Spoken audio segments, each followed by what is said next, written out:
យើងមិនអាចយកឈ្នះពួកគេនៅលើសមរភូមិបានទេទោះយើងមានអាវុធទំនើបជាងក៏ស្មារតីស្នេហាជាតិរបស់ពួកគេរឹងមាំដូចថ្មភ្នំអញ្ចឹង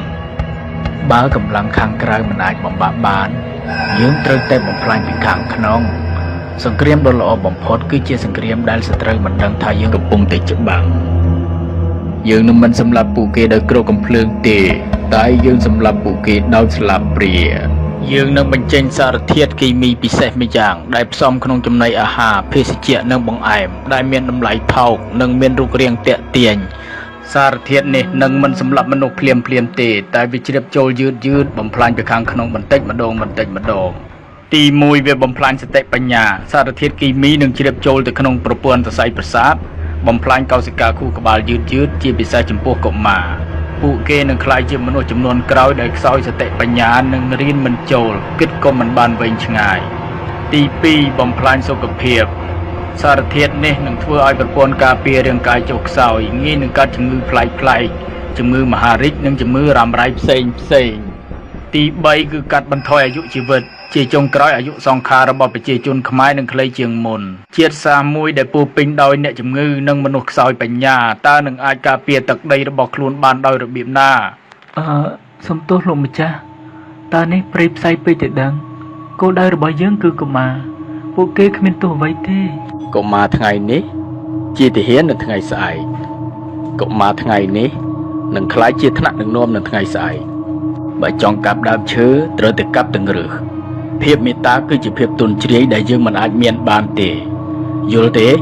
បាទលោកម្ចាស់ខ្ញុំយល់ហើយបាទផែនការនេះល្អឥតខ្ចោះវាជាការវិនិយោគរយៈពេលវែងយើងមិនចាំបាច់ចំណាយគ្រប់កំភ្លើងសំបីតែមួយគ្រាប់តែក្នុងរយៈពេល20ឆ្នាំទៀតពួកគេនឹងប្រគល់អនាគតប្រទេសជាតិរបស់គេឲ្យមកយើងដោយខ្លួនឯងចាប់ផ្ដើមអនុវត្តចុះលោករដ្ឋមន្ត្រីតែឥឡូវនេះប្រជាជនខ្មែរបានពហិការជប់ប្រាប់លទ្ធផលរបស់យើងហើយតើយើងត្រូវធ្វើដូចម្តេចទៅបាទមែនហើយលោករដ្ឋមន្ត្រីបន្ទាប់ពីមានចំនួនព្រំដែនលើកចុងក្រោយនេះពួកគេហាក់ដូចជាស្អប់យើងខ្លាំងណាស់ដែលបានប្រមាណខ្យល់ទេបើគេចេះឈឺចាប់យូរម្ល៉េះទឹកដីរបស់គេមិនបានមកដល់យើងច្រើនដល់ម្លឹងដែរខ្មែរជាជាតិសាសន៍មួយដែលឆាប់ភ្លេចការតាំងចិត្តរបស់ពួកគេមិនខុសពីភ្លើងចម្បាំងនោះទេឯងចាំមើលចុះយ៉ាងច្រើន6ខែទៅ1ឆ្នាំនៅពេលដែលបញ្ហាព្រំដែនស្ងប់ស្ងាត់ទំនុំរបស់ពួកគេក៏រលាយដែរហើយពួកគេនឹងនឹកឃើញរសជាតិទំនិញរបស់យើងមិនខានពេលនោះហើយគឺជាឱកាសរបស់យើងនៅពេលនេះស្មារតីស្នេហាជាតិរបស់ប្រជាជនកម្ពុជាបានផុសផុលមិនថាតែនៅទីក្រុងឬនៅជនបទការធ្វើពហិការឈប់ប្រើទំនិញចោលឈ្លានពាននៅពេលនេះធ្វើឲ្យសេដ្ឋកិច្ចខ្មែរស្ទុះឡើងគួរឲ្យមានមោទនភាពបំផុត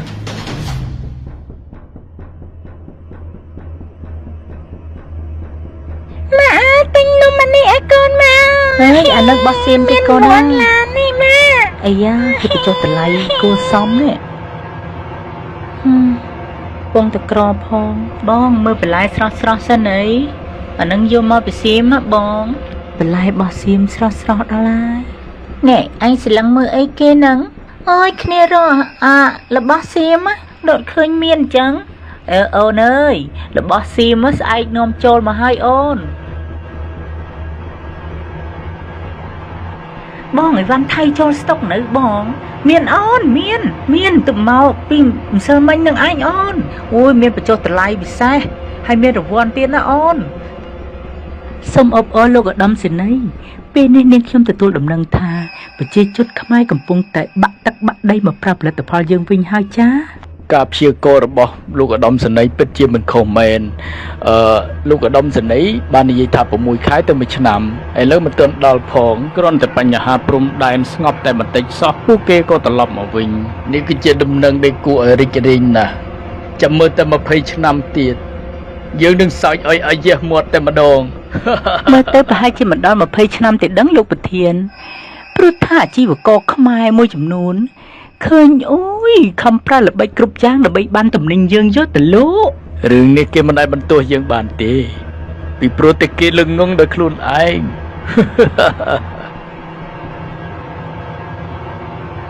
ចុំវាមិនអាចទៅរួចទេ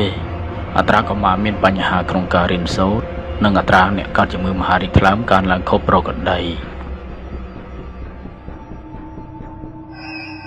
ជាពិសេសនៅតាមបណ្ដាខេត្តជាប់ព្រំដែន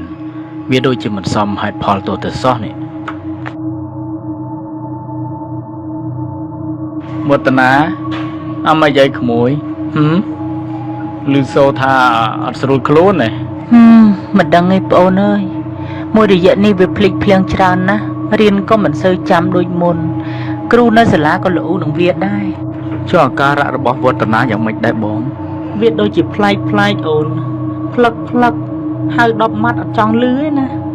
ចុះនំកញ្ចប់នេះបងឲ្យវឌ្ឍនាញ៉ាំពីងកាល់ដែរបងឥឡូវឬក៏យូរហើយទេនំនេះ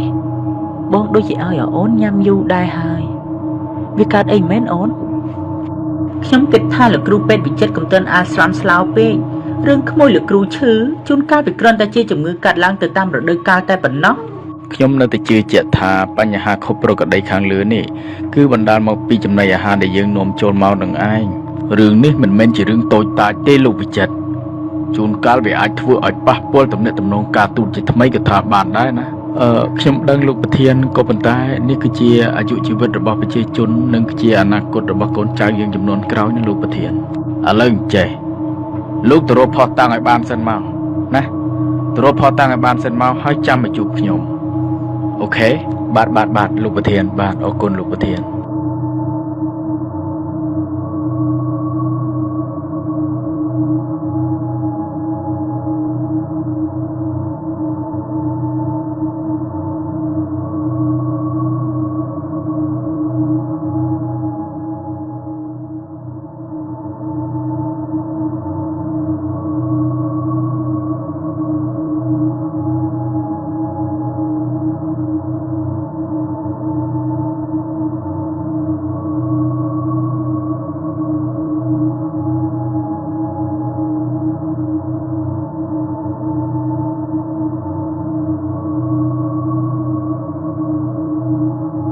មានឃើញអ្វីសោះលោកវិជ្ជបណ្ឌិត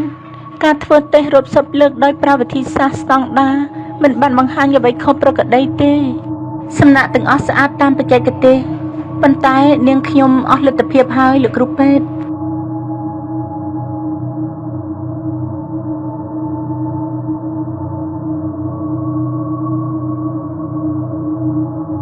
អ្នកទាំងអស់គ្នាត្រូវស្ដាប់ខ្ញុំពួកគេខំប្រឹងលាក់យើងសម្បើមណាស់តែយើងមិនត្រូវចោទចាញ់ចដាច់ខាត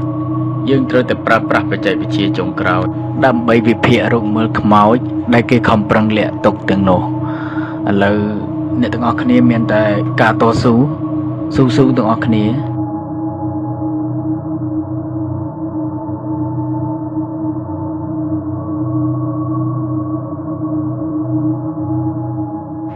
អ្នកទាំងអស់គ្នានេះហើយគឺជាអាវុធជីវសាស្ត្រដែលកំពុងតែសម្ងំលាក់ខ្លួនបំផ្លាញអាយុជីវិតរបស់ប្រជាជនយើងណាព្រះអើយវាគួរឲ្យខ្លាចណាស់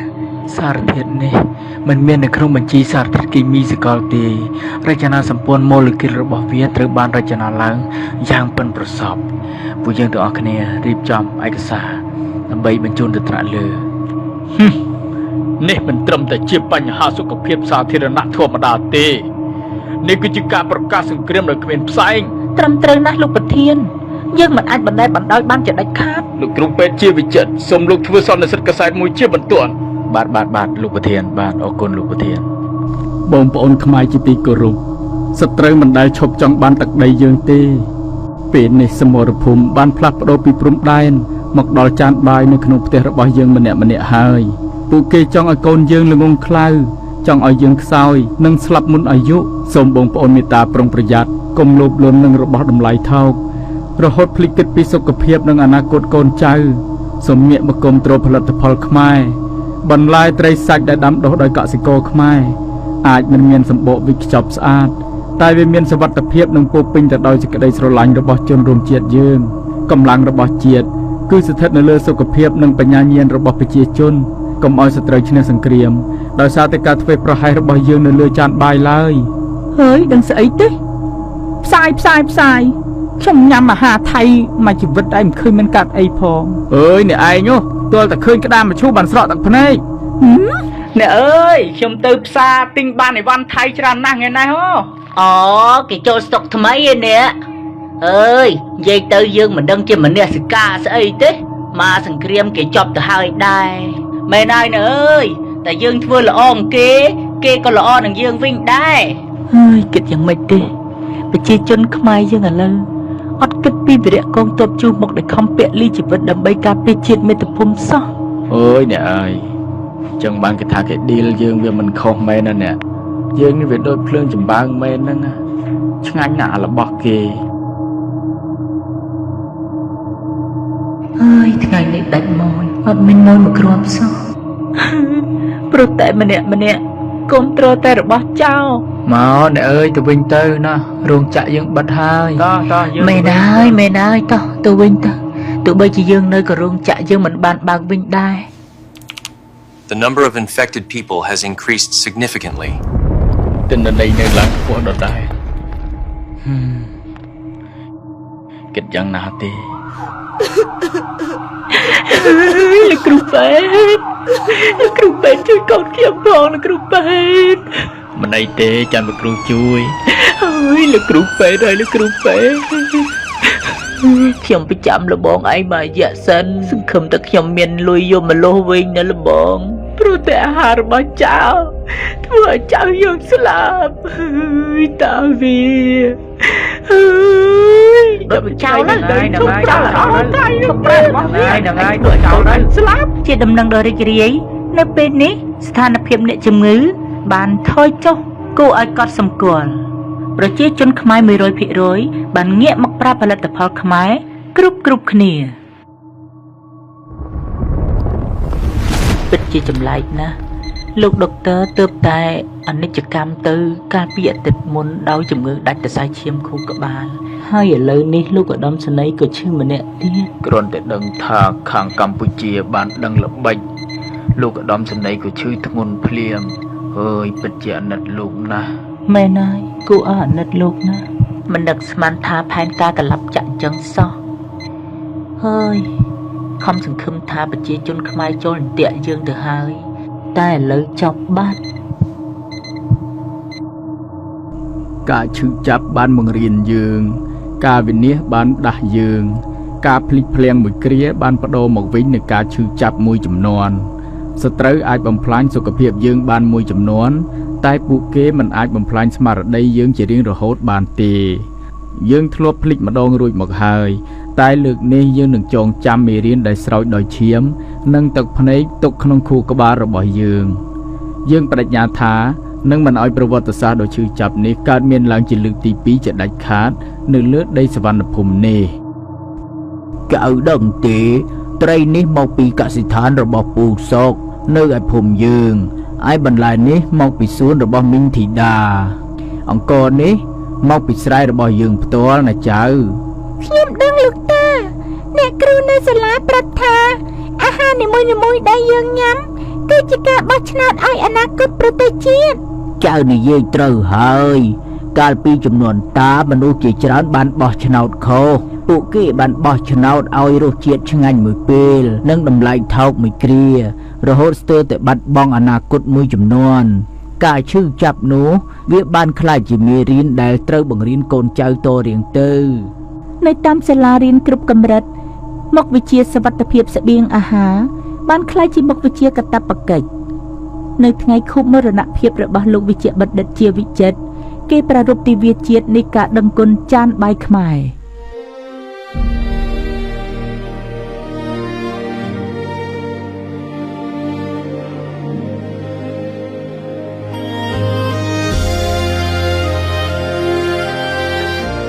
រឿងរ៉ាវនៃសង្គ្រាមត្រជាក់លើចានបាយមិនមែនគ្រាន់តែជាប្រវត្តិសាស្ត្រនៅក្នុងសៀវភៅទេតែវាបានក្លាយជាផ្នែកមួយនៃឈាមជ័ររបស់ខ្មែរចំនួនថ្មីពួកគេយល់យ៉ាងច្បាស់ថាការការពារព្រំដែនពិតប្រាកដគឺចាប់ផ្ដើមពីចានបាយនៅក្នុងផ្ទះរបស់ពួកគេម្នាក់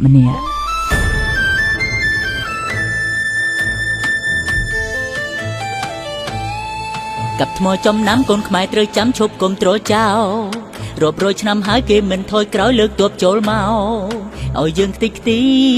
វីរៈជនពលីប្រទេសជាតិវឹកវរ វាដែលកុហកគេថាយើងនេះទេអ្នកធ្វើភ្លាមកោ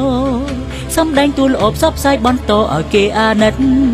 តែបនមិនជួយដោយឲ្យសម្ពុតបង្ហាញការពិត